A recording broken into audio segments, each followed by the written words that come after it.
بسم اللہ الرحمن الرحیم۔ نالج گرو یوٹیوب چینل پر آپ سبھی کو خوش آمدید کہتے ہیں۔ میرا نام ہے محسن خان اور آج کا جو ہمارا ٹاپک ہے وہ ہے تشبیہ کے اقسام۔ تشبیہ کے عربی زبان میں تو تقریباً 18 اقسام ہے، لیکن یہاں پر اردو میں جو اکثر استعمال ہوتے ہیں اس کو ہم کور کریں گے۔ تو سب سے پہلا ہے تشبیہ معکوس، تشبیہ مشروط، تشبیہ بلیغ، تشبیہ مرسل، تشبیہ مجمل، تشبیہ مفصل، تشبیہ موقت۔ تو آج کے اس ویڈیو میں ہم صرف تشبیہ معکوس، تشبیہ مشروط اور تشبیہ بلیغ کو کور کریں گے۔ تو چلیے دوستو شروع کر لیتے ہیں۔ تشبیہ معکوس۔ معکوس عربی زبان کا لفظ ہے، اس کے معنی ہے الٹا، اوندا، برعکس، الٹ یا پلٹا ہوا۔ اس کی تعریف کر لیتے ہیں۔ تشبیہ معکوس تشبیہ کی وہ قسم ہے جس میں اول ایک چیز کے ساتھ دوسری چیز کی تشبیہ دی جاتی ہے اور پھر مشبہ بھی کو دوسری وجہ سے مشبہ کے ساتھ تشبیہ دی جاتی ہے۔ یعنی سب سے پہلے تو مشبہ بھی کے ساتھ تشبیہ دی جاتی ہے اور پھر مشبہ بھی کا تشبیہ مشبہ کے ساتھ دی جاتی ہے۔ مثال کے ذریعے آپ کو سمجھانے کی کوشش کرتے ہیں۔ جیسے گھوڑوں کی ٹاپوں سے میدان جنگ کی زمین ہلال کی طرح اور ہلال زمین کی طرح ہو گئی۔ اچھا، ہلال کسے کہا جاتا ہے؟ ہلال پہلی رات کے چاند کو کہا جاتا ہے، لیکن بعض کے نزدیک پہلی 3 راتوں کے چاند کو ہلال کہتے ہیں۔ تو یہاں پر میدان جنگ کو ہلال سے تشبیہ دی جا رہی ہے، یعنی کہ میدان جنگ کے زمین کو ہلال کے ساتھ تشبیہ دی جا رہی ہے۔ ہلال مشبہ بھی ہے یہاں پر، پھر مشبہ بھی کو دوبارہ مشبہ کے ساتھ تشبیہ دی جا رہی ہے، یعنی اول میں زمین کا ہلال کے ساتھ تشبیہ دی گئی ہے اور پھر ہلال کا زمین کے ساتھ تشبیہ دی گئی ہے۔ تو اسی طرح کے تشبیہ کو تشبیہ معکوس کہا جاتا ہے۔ اب آگے بڑھیں گے۔ دوسری قسم ہے جس کو ہم یہاں پر ڈسکس کرنے والے ہیں، تشبیہ مشروط۔ مشروط کے لفظ سے واضح ہے، مشروط جس کے لیے جو شرط پر ہو، مبنی ہو، ٹھیک ہے۔ تو تشبیہ مشروط کی ڈیفینیشن کر لیتے ہیں۔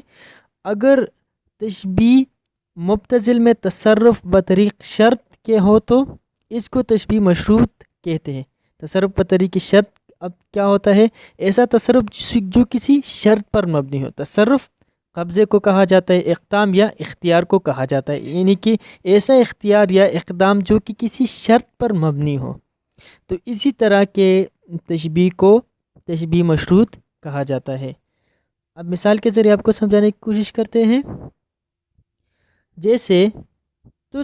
جیسے یوں کہیں کہ تجھ کو سرو کہہ سکتے اگر سرو میں ماہ کا ثمر لگتا ہو، یا تجھ کو ماہ کہہ سکتے ہیں اگر ماہ میں سرو کا قط ہو۔ اس جملے سے واضح ہو رہا ہے کہ یہاں پر شرط، یہ جملہ جو ہے یہ شرط پر مبنی ہے۔ شرط رکھا جا رہا ہے کہ اگر آپ اس طرح سے ہو تو ہم آپ کو یہ کہیں گے، اور اگر آپ ایسا ہو تو ہم آپ کو یہ کہیں گے۔ اس میں شرط رکھا گیا ہے، یعنی کہ مطلب یہ ہے کہ اگر آپ ماہ کی طرح پل پکڑ سکتے ہو تو تجھ کو ماہ کہا جا سکتے ہیں، اور اگر تیرا قط سرو جیسا ہو تو تمہیں سرو کہا جا سکتے ہیں۔ یعنی کہ 2 شرطیں رکھی گئی ہیں، ایک پل کی اور ایک سرو کی۔ میرے خیال سے تو وہ کچھ بھی نہیں ہے ان دونوں میں، اس لیے اس کے لیے یہ دونوں شرائط جو ہے یہ رکھی گئی ہے، یعنی یہاں پر شرائط رکھی گئی ہے۔ اسی طرح کے تشبیہ کو تشبیہ مشروط کہا جاتا ہے، یعنی کہ وہ تشبیہ جو کہ شرائط پر مبنی ہو یا جس میں شرائط رکھے جاتے ہوں، اسی طرح کے تشبیہ کو تشبیہ مشروط کہا جاتا ہے۔ امید کرتے ہیں آپ سمجھ چکے ہوں گے۔ اب آگے بڑھیں گے۔ تیسرا قسم ہے تشبیہ بلیغ۔ بلیغ عربی زبان کا لفظ ہے، معنی ہے پورا پورا یا کامل یا مکمل۔ اس کی ڈیفینیشن کر لیتے ہیں۔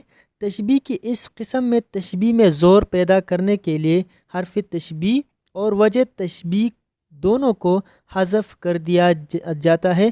اس سے یہ باور کرانا مقصود ہوتا ہے کہ مشبہ اور مشبہ بھی میں اتنی زیادہ مشابہت ہے کہ گویا دونوں ایک ہی ہے، یعنی کہ اس طرح کے تشبیہ میں زور ڈالنے کے لیے یا تاکید پیدا کرنے کے لیے حرف تشبیہ اور وجہ تشبیہ کو اس سے باہر کر دیا جاتا ہے، اس سے کاٹ دیا جاتا ہے یا حذف کیا جاتا ہے. ٹھیک ہے، اگر حرف تشبیہ اور وجہ تشبیہ آپ نہیں جانتے تو ہم نے اس پر ویڈیو بنائی ہے ارکان تشبیہ، وہاں پر جا کر آپ اس کو دیکھ سکتے ہیں، اردو پلے لسٹ میں آپ جا کر اس کو دیکھ سکتے ہیں. تو اس کی ایکسپلینیشن کر لیتے ہیں مثال کے ذریعے. جیسے اسلام ہماری زندگی ہے، اس مثال میں اسلام کو زندگی سے تشبیہ دی جا رہی ہے، چونکہ اسلام کی ہدایت کے بغیر زندگی کا کوئی مقصد باقی نہیں رہتا. یعنی کہ اگر ہماری زندگیوں سے اسلام کو نکالا جائے تو ہماری زندگی کا تو پھر کوئی مقصد نہیں ہوتا. ٹھیک ہے، صرف کھانا پینا پھر مقصد رہ جاتا ہے. اس لیے بعد میں زور پیدا کرنے کے لیے تشبیہ کی علامت اور وجہ تشبیہ دونوں کو حذف کر دیا گیا ہے. یعنی کہ بات میں زور ڈالنے کے لیے وجہ تشبیہ اور حرف تشبیہ کو یہاں سے حذف کر دیے گئے ہیں. یا دوسری مثال اگر آپ لینا چاہیں تو محبت زندگی ہے. اگر محبت کو زندگی سے نکالی جائے تو زندگی پھر زندگی نہیں رہتی.